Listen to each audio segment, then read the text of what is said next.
लक्षणे असलेला प्राथमिक स्वरूपाचा आजार आहे. तो दुसऱ्या कुठल्या आजाराचा सिम्पटम नाही आहे, तो स्वतःच एक आजार आहे. हा पहिला मुख्य लक्षणाचा भाग. दुसरा भाग त्याच्यामधला दिसतो तो म्हणजे हा वाढत वाढत जाणारा आजार आहे. म्हणजे हळूहळू जसा जसा तो टॉलरन्स वाढत गेलेला दिसतो तस तसं त्याच्याबरोबरही असलेली बाकीची लक्षणंही वाढत वाढत गेलेली दिसतात त्या सगळ्यामधून. तिसऱ्या बाजूला हा जर आपण याला उपचार नाही केला तर हा मृत्यूपर्यंत नेणारा भयंकर असा आजार आहे. त्यामुळे हे त्याचं मोठं लक्षण आहे.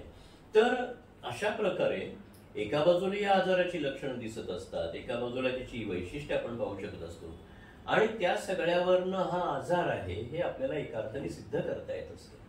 आणि आजार आहे म्हटल्यावरती याला अर्थातच उपचार आहेत, तेव्हा आपण त्याच्याकडे पुढे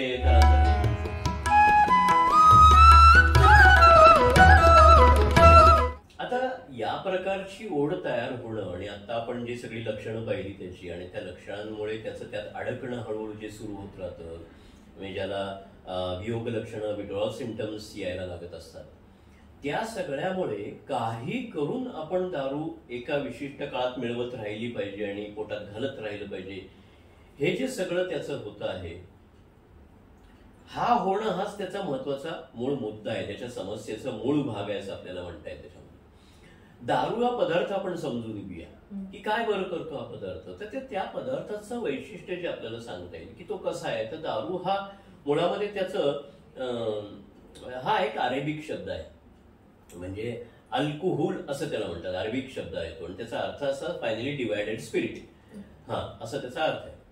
आता हा काय आहे बरं पदार्थ. तर हा अतिशय थिन म्हणजे अतिशय पातळ असलेला, वोलटाईल असलेला, म्हणजे पसरत सहजपणाने जाणारा आणि मुख्य त्याचं वैशिष्ट्य म्हणजे तो अतिशय ऍडिक्टिव्ह असा आहे.